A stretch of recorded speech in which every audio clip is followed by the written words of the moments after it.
자, 오늘 함께 보시면서 요한복음 4장 20절에서 24절, 제가 한 절, 여러분들 한 절, 마지막 절은 합독하도록 하겠습니다. 20절 제가 읽겠습니다.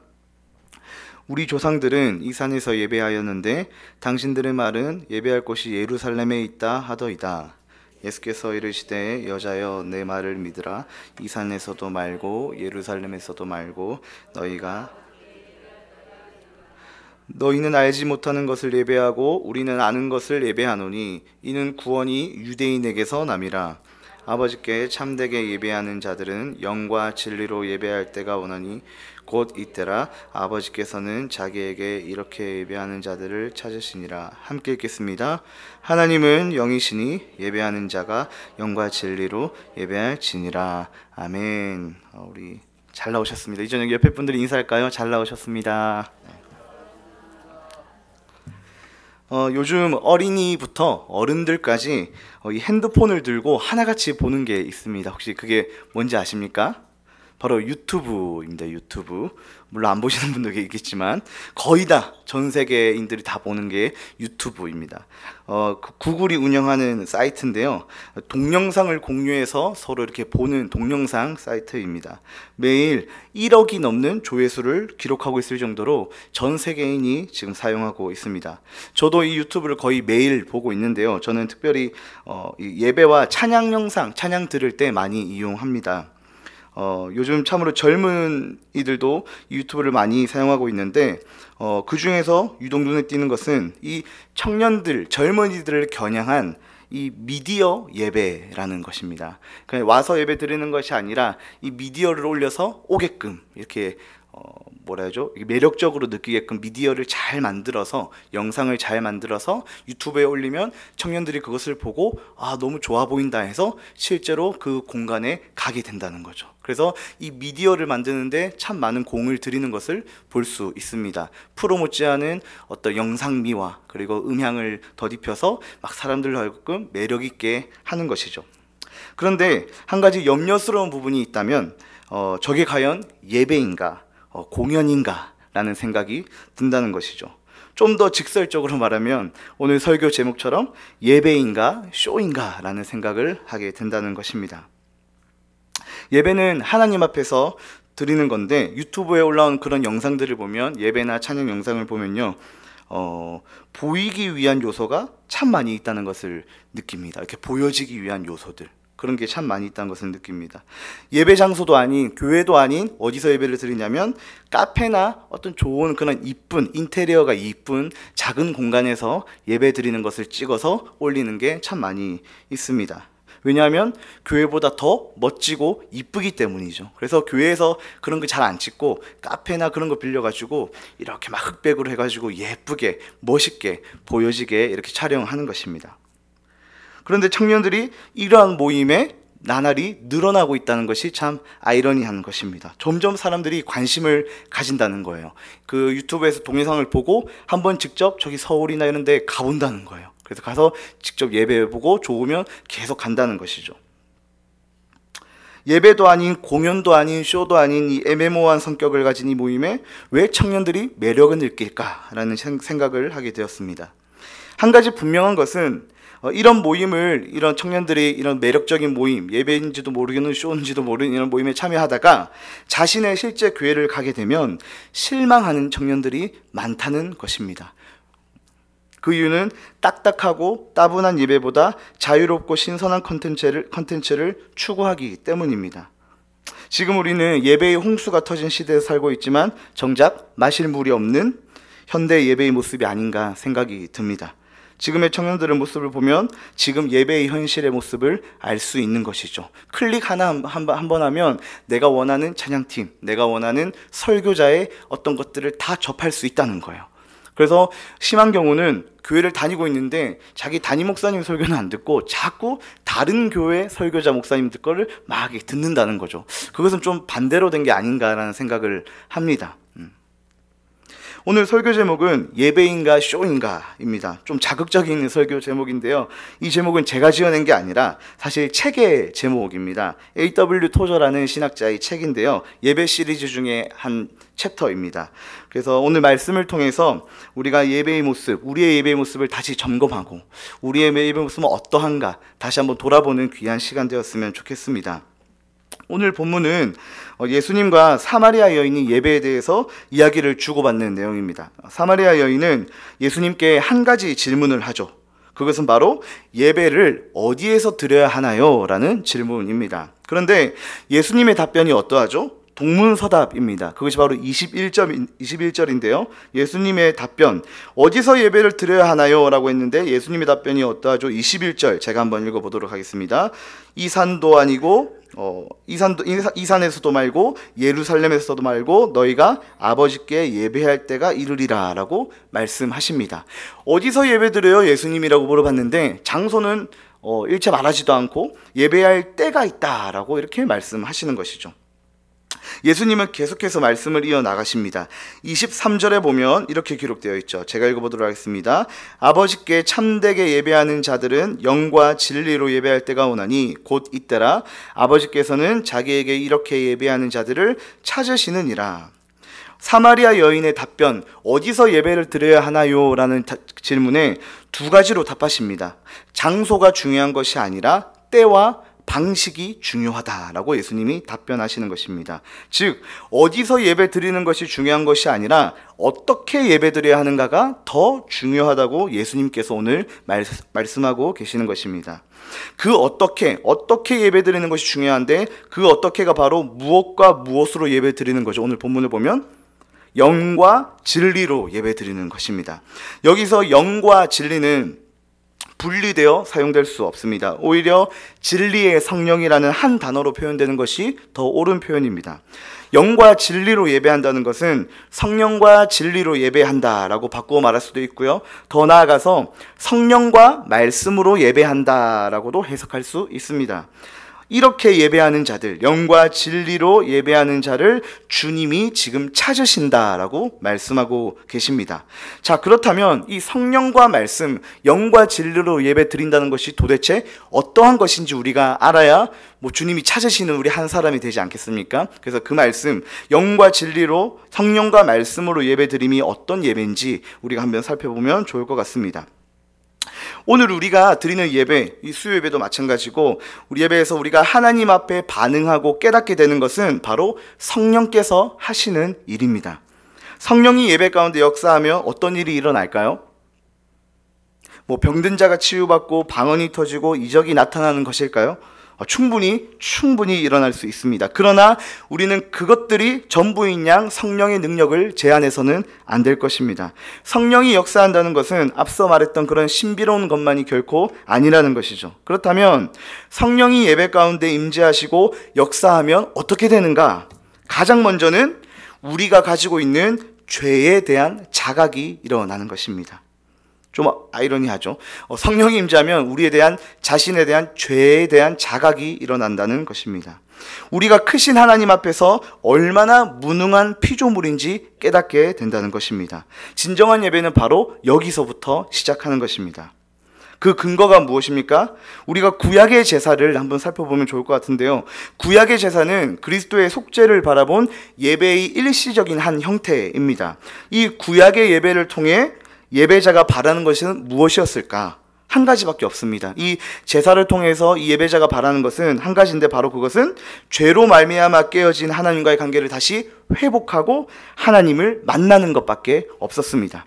성령이 예배 가운데 임재하면 죄에 대한 자각이 일어나는데 그 근거를 구약의 제사를 통해서 우리가 다시 좀 더 깊이 살펴보면 좋을 것 같습니다. 자, 제사 드리는 법 다 아실 텐데 한번 훑으면 좋을 것 같아요. 레위기에 나오는데요.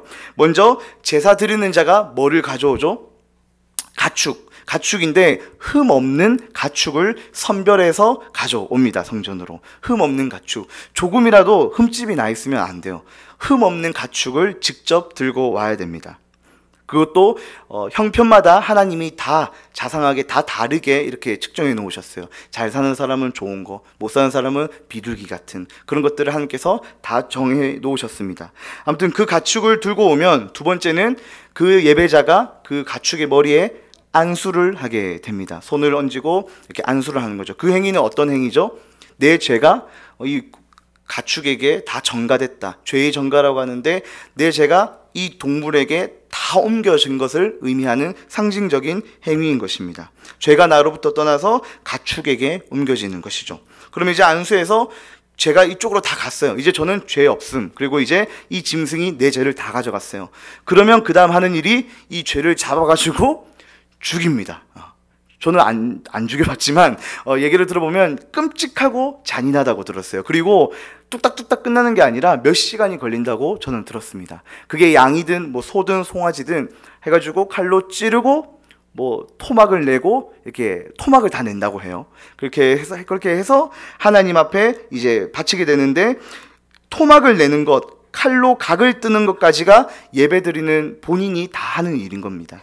그리고 제사장이 하는 일이 뭐냐면 쉬운 일들, 이제 불 태우고 뭐 피 뿌리고 하는 일들을 제사장이 하는 것입니다. 우리는 흔히 제사장이 뭐 힘든 일 다 하고 당사자가 그냥 편한 일 한다고 생각하는데 반대인 것이죠. 예배드리는 본인이 힘든 일은 다 해요. 잔인하고 끔찍한 일은 다 하고 쉬운 일은 제사장이 해주는 겁니다. 80% 이상을 제사에서 당사자가 다 하는 것이죠.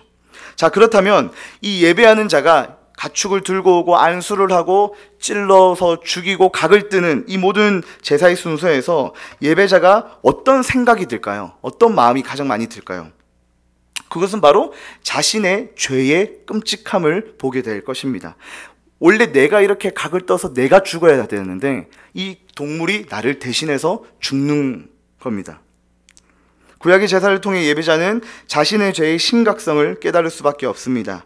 그리고 더 나아가서 자신이 죽어야 할 죄의 값을 짐승이 대신하여 받게 하는 하나님의 속죄의 은혜를 깊이 깨닫게 되는 것이죠. 죄인이 내가 죽어야 되는데 그 죄가 이 동물에게 전가돼서 이 동물이 대신 죽게 된 것이죠. 이 처절하고도 잔인한 제사의 방법, 오래 걸리는 이 제사의 방법을 통해서만 이 구약의 백성들은 하나님 앞에 나아갈 수 있었습니다. 다른 방법은 없어요. 오직 이 방법을 통해서만 지속적으로 계속적으로 하나님 앞에 나아갈 수 있다는 것이었습니다.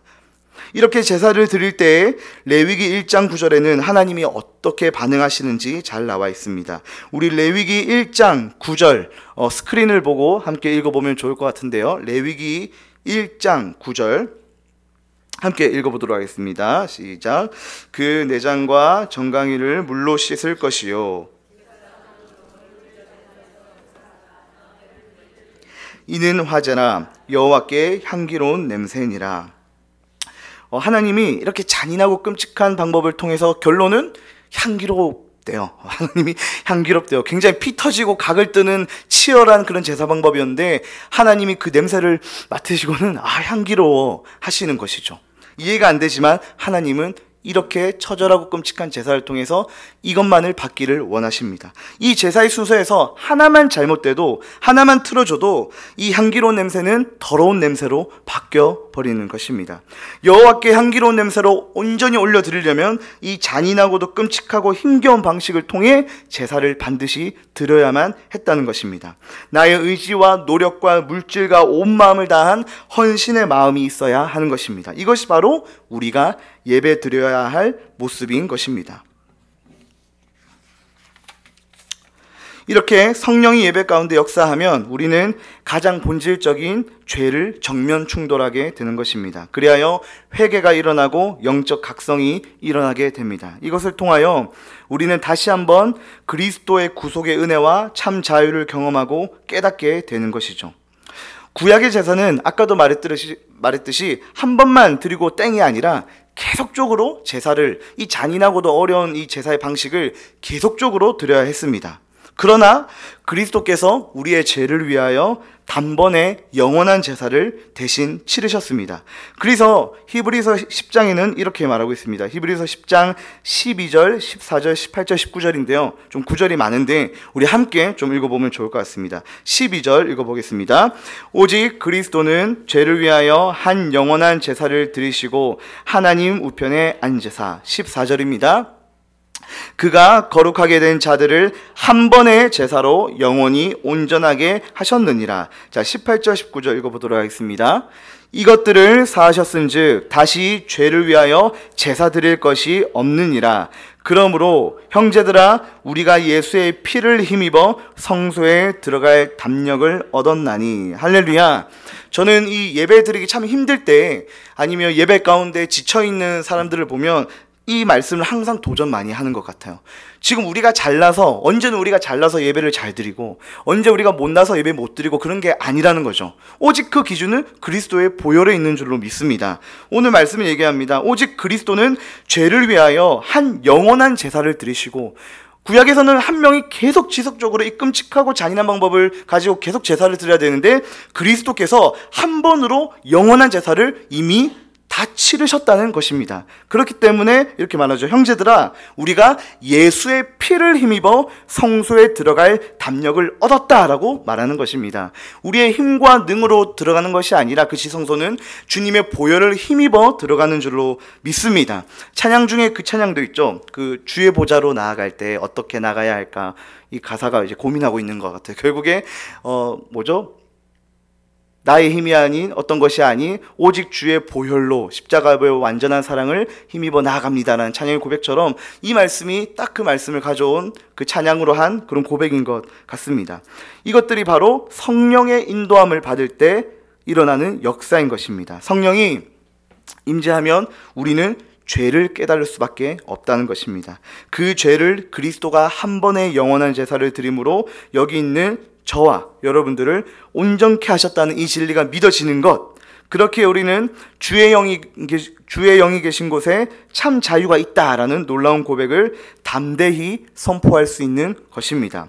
우리가 잘해서, 신앙이 좋아서, 이번 주 경건생활 잘해서, 요즘 믿음의 상태가 좋아서 담대히 주님을 예배할 수 있는 것이 아니라 우리는 주의 영이 계신 곳에 참 자유가 있다는 이 말씀을 힘입어, 그리고 예수의 피를 힘입어 성소에 들어갈 담력을 얻었다는 이 히브리서 기자의 고백처럼 우리의 힘이 아닌, 능이 아닌 주의 보혈로 우리는 예배 드릴 수 있음을 기억해야 할 것입니다. 저는 제가 찬양 인도를 이렇게 많이 하는데 일주일에 많이 하면서 이렇게 기뻐 뛸 때도 있고 가만히 있을 때도 있지만 예전만큼 몸이 가벼운 것 같지는 않지만 그래도 주님의 임재 앞에서 뛸 수밖에 없을 정도로 감격스러울 때가 있어요. 금요일이 될 때는 하면 이게 몸은 무겁지만 이렇게 막 뛰고 싶은 마음을 하나님 주실 때가 종종 있습니다. 그런데 저도 예배할 때 그렇게 뛰며 자유하는 것이 결코 쉽지 않습니다. 왜냐하면 저도 사람인지라 이렇게 성도님들의 이렇게 바라보는 그게 물론 저를 안 바라보겠지만 이게 의식되고 좀 뭔가 그럴 때가 있다는 거죠. 창피할 때가 있다는 것입니다. 사람인지라. 그런데 그럴 때 어떻게 하냐면 눈을 감고 사람들을 의식하지 않고 정말 하나님만을 의식하려고 참 많이 노력하는 것 같아요. 그렇게 하다 보면 이제 사람들은 보이지 않고 하나님만 바라보게 되고 이제 하나님 앞에서 뛸 수 있는 그런 담대함이 생긴다는 거죠. 그냥 쉽게 막 뛰고 자유할 수 있는 게 아닌 것 같아요. 오로지 진짜 하나님만 염두에 두고 하나님만 바라볼 때의 진정한 자유가 우리 가운데 임하는 것을 저도 참 많이 느끼는 것 같습니다. 그냥 신나는 분위기나 좋은 멜로디, 쿵짝쿵짝 하는 멜로디에 심취하여 뛰는 것이 아니라 바로 성령께서 저를 움직이게 하는 것입니다. 성령이 우리로 하여금 춤을 추게 하는 것이죠. 바라기는 우리가 사람들을 의식하기보다는 주님만 의식할 수 있는 예배자가 되었으면 좋겠습니다. 두 번째는 지금까지는 성령, 영에 대한 것이었고요. 두 번째는 진리에 대해서 살펴보겠습니다. 영과 진리의 중에서 진리에 대해서 살펴보겠습니다. 구약에서 이스라엘 백성들이 하나님과의 만남이 있을 때는 반드시 하나님의 진리, 말씀이 있었습니다. 물론 족장시대에서 처음에 하나님은 어떤 신적인 현현이라고 하죠. 그런 신비한 그 기적들, 이적들을 많이 보이셨습니다. 뭐 홍해가 갈라지고요. 그 다음에 구름기둥과 불기둥, 그거 말고도 뭐 너무나 많죠. 재앙들, 도저히 일어날 수 없는 일들을 하나님께서 일어나게 하셔서 그 이스라엘 백성들로 하여금 하나님이 살아계신 것을 믿게끔 하신 거죠. 하지만 이스라엘 백성들의 신앙이 조금 성숙해질수록 신명기, 레위기 보면 우리가 가장 힘들어하는 성경, 이제 막 계명이 나오기 시작합니다. 이제 읽으면 막 잠이 오죠. 뭐 하지 마라, 뭐 지켜라, 뭐 하지 마라, 뭐 부정한 거 손대지 마라 하면서 계명을 강조하고 있습니다. 이것이 바로 하나님께서 원하시는 것이었죠. 신약에서도 마찬가지입니다. 결국 신구약에 나타난 하나님은 말씀으로 찾아오시는 분이다라는 것입니다. 그렇다면 우리는 예배함에 있어서, 이 예배 드림에 있어서 말씀이 얼마나 중요한지를 인지해야 하는 것입니다. 우리는 과연 이 말씀을 통해서, 이 성경을 통해서 살아계신 하나님을 정말 경험하고 있는가라고 자신에게 질문을 던져보았으면 좋겠습니다. 우리는 어떤 분위기나 어떤 감정에 이끌려서 하나님을 만났다고 오해해서는 결코 안 될 것입니다. 우리가 찬양하고 뜨겁게 기도하는 것은 말씀하시는 하나님 앞에 구원의 감격을 가지고 반응하는 것이죠. 그냥 그 구원의 감격을 가지고 말씀하시는 하나님 앞에 뜨겁게 찬양하고 기도함으로 반응할 뿐입니다. 그런데 그런 분위기, 막 뜨거운 것들을 통해서 하나님을 만났다고 오해해서는 안 된다는 것이죠. 종교개혁자 존 칼빈은 이런 말을 했습니다. 구원을 누리는 수단은 오직 하나님의 말씀이다라고 이야기했습니다. 구원을 누리는 수단은 오직 말씀이다라고 이렇게 얘기를 합니다.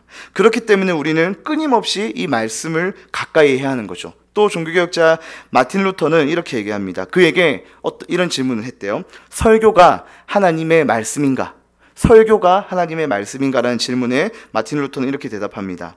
설교가 성경을 말하고 있는 한 그것은 하나님의 말씀이다. 전제를 깔고 있는데 뭐죠? 성경을 말하고 있는 한 설교는 하나님의 말씀이 될 수 있다라는 것입니다. 여러분들은 하나님의 말씀을 듣고 계신가요? 아니면 사람의 이야기를 경청하고 계신가요? 말씀을 듣는 회중의 올바른 자세는 어떤 것인지 또 성경에 잘 나와 있습니다. 두 가지만 살펴볼 텐데요. 먼저는 사도행전 17장에 나오는 이 베레아 사람들의 말씀을 듣는 태도입니다. 자막을 보고 함께 읽어보도록 하겠습니다. 시작. 베레아에 있는 사람들은 데살로니가에 있는 사람들보다 더 너그러워서 간절한 마음으로 말씀을 받고 아멘. 이 베레아 사람들이 나오는데 말씀을 들을 때 어떻게 하죠? 이것이 과연 그러한가? 이 말씀이 과연 그러한가라고 이렇게 상고한다는 거예요. 이게 첫 번째 저도 청중을 했을 때 마찬가지죠. 우리가 회중의 자리에 있을 때 가져야 할 말씀 듣는 태도입니다. 말씀을 들을 때 무조건 아멘. 이상한 소리 하는데 아멘 이렇게 하면 안 되겠죠. 잘 듣고 이 말씀이 과연 정말 이거를 말하고 있는가? 내가 묵상했을 때는 이랬는데 목사님이 설교할 때는 이렇네. 그런 것들을 자꾸 이렇게 상고하면서 이렇게 분별력을 가지고 봐야 한다는 것입니다. 무조건적인 순종, 아멘도 좋지만 너무 생각 없이 아멘 순종하면 이 삶의 변화가 이상하게 될 수 있다는 것이죠. 그렇기 때문에 우리는 눈을 부릅뜨고 귀를 열고 마음을 열고 그 말씀이 과연 그러한가, 그 베레아 사람들처럼 그러한 태도를 가져야 한다는 것입니다. 그렇다고 해서 또 너무 비판적으로 치우칠 필요는 없는 것 같아요. 그냥 깨어서 우리는 분별할 수 있을 정도로 그렇게 반응해야 한다는 것이죠. 자, 두 번째 회중으로서 말씀을 듣는 태도는 어떤 태도인가? 바로 데살로니가 교회 성도들의 모습인데요. 데살로니가전서 2장 13절입니다. 우리 자막을 보고 함께 읽어보도록 하겠습니다. 시작. 이러므로 우리가 하나님께 끊임없이 감사함은 너희가 우리에게 들은 바 하나님의 말씀을 사람의 말로 받지 아니하고 하나님의 말씀으로 받음이니. 여기까지만 읽겠습니다. 이제 바울이 데살로니가 성도들에게 보내는 편지 중에 칭찬하고 있는 거예요. 그럼 뭘 칭찬하냐면 내가 참 감사하다. 그게 뭐냐면 너희가 하나님의 말씀을 들을 때 사람의 말로 듣지 아니하고 그거를 하나님의 말씀으로 너희가 받아들이니까 내가 너무 감사하다. 내가 너무 좋다라고 지금 바울이 얘기하고 있는 것입니다. 이게 두 번째 태도인 것이죠. 회중은 설교자의 설교를 하나님의 말씀으로 받아들일 줄 아는 겸손한 자세가 필요한 것입니다. 아까랑은 조금 반대되는 내용이죠. 근데 결국 이 두 가지 균형이 다 있어야 한다는 것입니다. 무조건적인 아멘, 그리고 너무 비판적인 건 어떠한 극단을 치우치는 것이 아니라 깨어서 분별하며 또 그것들을 수용할 줄 아는 그런 겸손한 회중의 자세가 필요한 것입니다. 왜냐하면 하나님은 설교자를 통해서 말씀하시기 때문에 그런 것입니다. 자, 그렇다면 지금까지는 우리가 어떠한 태도와 자세로 하나님의 말씀에 반응했는지 좀 되돌아볼 필요가 있는데요. 아무리 하나님의 말씀을 설교자가 제대로 설교한다고 해도, 진리가 제대로 선포되어진다고 해도 듣는 자가 올바르게 반응하지 못한다면 그것은 하나님을 예배한 것이 아닐 수도 있습니다. 반대로 회중은 설교자가 성경을 제대로 설교하고 있는지 분별할 수 있어야 합니다. 그렇기 때문에 설교만 듣고 땡이 아니라 계속적으로 삶에서 이 말씀을 깊이 묵상할 필요가 있다는 것입니다. 그저 앉아서 말씀을 듣는 자가 아니라 말씀을 드러내는 자가 되어야 될 줄로 믿습니다. 그리고 그 진리의 말씀이 우리를 어떻게 하죠? 교훈과 책망과 바르게 함과 의로 교육하기에 충분한 그 말씀, 우리는 거기에 하나라도 반응해야 하는 것입니다. 제가 찬양팀을 오랫동안 섬겼는데요, 청년 때.